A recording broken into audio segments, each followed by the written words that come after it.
نحمده ونستعينه ونستغفره ونؤمن به ونتوكل عليه أما بعد فأعوذ بالله من الشيطان الرجيم بسم الله الرحمن الرحيم محترم حضرات اور عزیز دوستوں، مجھے آپ کے سامنے اس تعلق سے کہ ہمارا معاشرہ، ہمارا خاندانی نظام،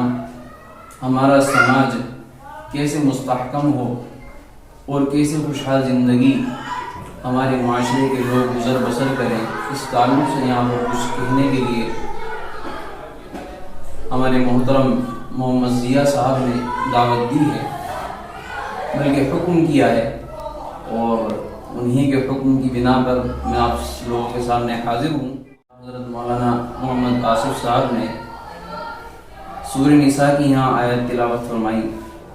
اسی کے تعلق سے کچھ عرض کرنا ہے، کیونکہ اس میں مسلمانوں کی خوشحال زندگی کے، میاں بیوی کی خوشحال زندگی کے، ہمارے خاندان کی خوشحال زندگی کے اور ہمارے سماج کی خوشحال زندگی کے اللہ تعالی نے اصول بیان فرمائے۔ ایک جماعت ہے اخوان المسلمین، بہت زبردست جماعت ہے، اس کے سرپرست شیخ حسن البنا رحمۃ اللہ علیہ ہیں۔ وہ فرمایا کرتے تھے کہ انسان، ہم یہ کہتے ہیں کہ اسلامی حکومت قائم ہو جائے، اسلامی حکومت قائم ہو جائے، ہر ایک کی سوچ یہ، ہر ایک کے سر پر یہی جنون ہے کہ اسلامی حکومت قائم ہو جائے، لیکن کوئی یہ نہیں سوچتا کہ میں اسلام کے حساب سے اسلام کی تعلیمات کو فالو کروں، میں اسلام کے حساب سے اسلام کی تعلیمات کو فالو کروں۔ تو ان کا کہنا یہ ہے کہ جس روز آپ اپنے 6 فٹ کے قد پر اسلامی حکومت قائم کر لیں گے تو آپ دوسروں سے امید کر سکتے ہیں کہ ہاں وہ بھی اپنے قد پر اسلامی تعلیمات قائم کر لیں، اور جب ہر بندہ، ہر فرد اسلامی تعلیمات کو اپنے جسم پر لاگو کر لے گا،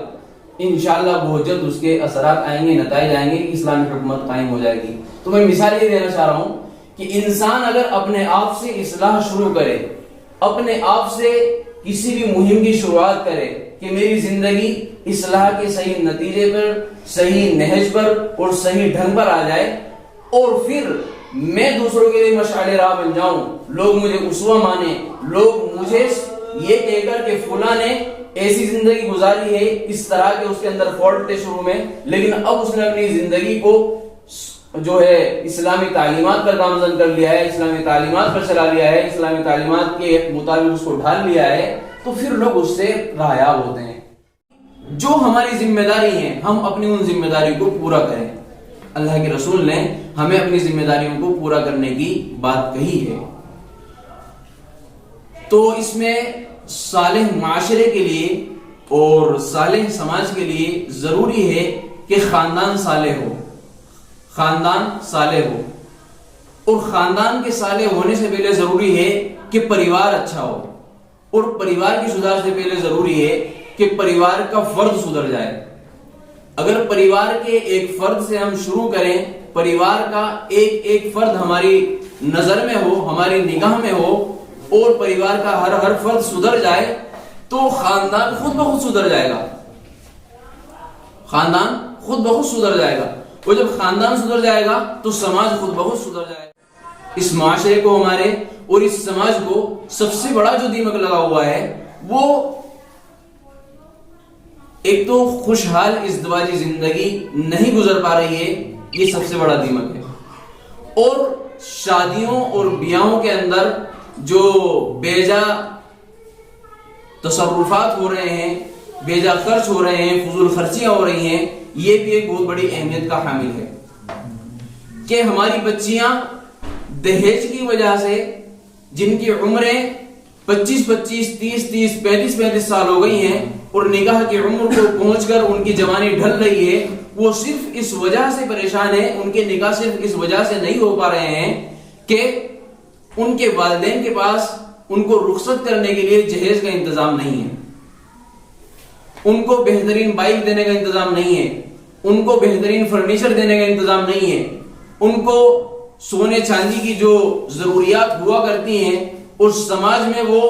واجب اور فرض کے برابر سمجھی جا رہی ہیں، وہ دینے کے لیے لڑکیوں بچیوں کے والدین پر سامان جہیز نہیں ہے. اس وجہ سے ان بچیوں کی عمریں نکلتی جا رہی ہیں، ڈھلتی جا رہی ہیں. یہ ہمارے سماج کا بہت بڑا دیمک ہے جس میں سدھار کے لیے ہمیں کھڑا ہونا ہے اور اس کے خلاف ہمیں ہر طرح سے جو ہے مہم چلانی ہے، سمجھانا ہے لوگوں کو کہ اللہ کے رسول صلی اللہ علیہ وسلم کی تعلیمات یہ نہیں ہے کہ ہم لڑکیوں کو مجبور کریں کہ وہ اپنے گھروں سے دہیج لے کر آئے، وہ اپنے گھروں سے لاکھوں روپے کی قیمت کا سامان لے کر آئے اور شوہر کے سر پر رکھ دے. یہ انسان کی عزت کے بالکل خلاف ہے اور مرد کی مردانگی کے بالکل خلاف ہے،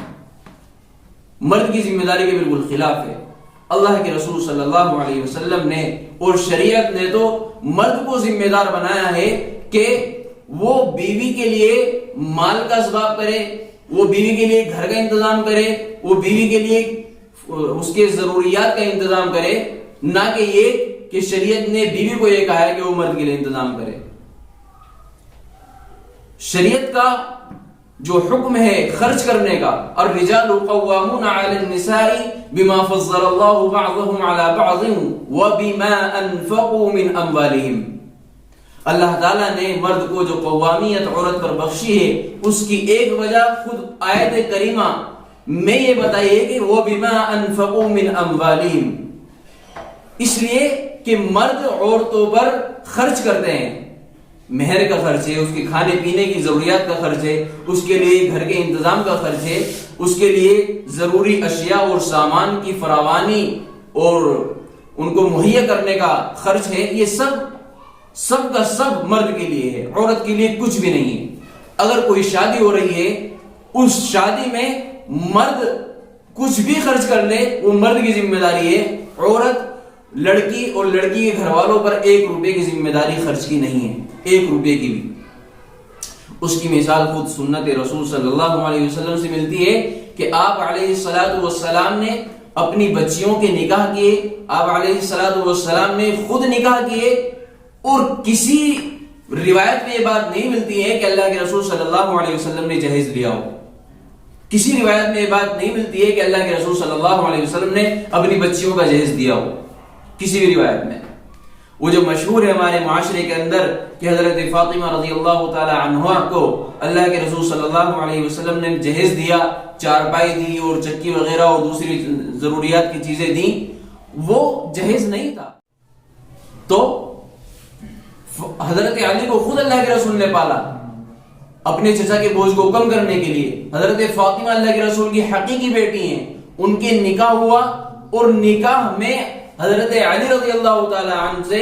اللہ کے رسول صلی اللہ علیہ وسلم نے یہ بات فرمائی کہ آپ کے پاس نکاح آپ کا ہو رہا ہے، کیا چیز رکھی ہے کہ آپ کے گھر کا انتظام ہو سکے، نظم ہو سکے، آپ کا گھر چل سکے، ضروریات کی چیزیں آ سکیں، مہیا ہو سکیں، آپ نے کیا انتظام اس کے لیے فرمایا ہے؟ تو حضرت علی رضی اللہ تعالیٰ نے کہا کہ میرے پاس تو کچھ بھی نہیں ہے سوائے اس زرہ کے جو جنگ میں حاصل ہوئی تھی، غالباً غزوہ احد میں وہ حاصل ہوئی تھی. تو اللہ کے رسول صلی اللہ علیہ وسلم نے وہ زرہ منگائی، اس کو بیچا، اور اس کو بیچ کر جو سامان آیا وہ اللہ کے رسول نے حضرت علی رضی اللہ تعالی عنہ کی خدمت میں پیش کیا، یا یہ کہہ سکتے ہیں کہ اپنی بیٹی کی خدمت میں پیش کیا. یعنی سامان نے جو زرہ جس کے مالک حضرت علی رضی اللہ تعالی عنہ خود تھے، اس زرہ کو بیچ کر جو سامان آیا گویا وہ سامان خود حضرت علی نے پیسے دیے تھے. یہ تو مطلب ہوا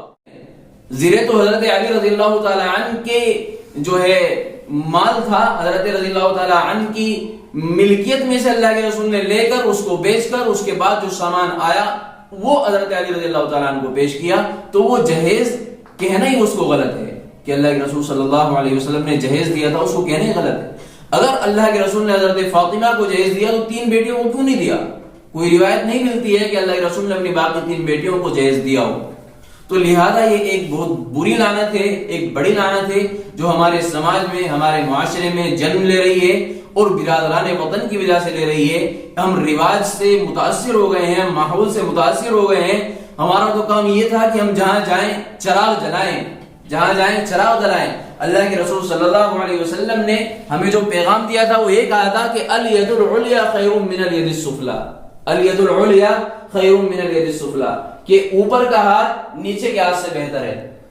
تو ہم بجائے اپنی تعلیمات کو دوسروں کو پیش کرنے کے، بجائے ہم نے اپنی تعلیمات کو دوسروں کو دینے کے، ہم خود ان کی تعلیمات کو لے رہے ہیں، ہم خود ان کو رسم کو لے رہے ہیں، ہم خود ان کے رواج کو لے رہے ہیں۔ ہم نے اپنی تعلیمات کو اپنے برادران وطن کو نہیں دیا، ہم داعی نہیں بنے اس لیے ہم مدعو بن رہے ہیں۔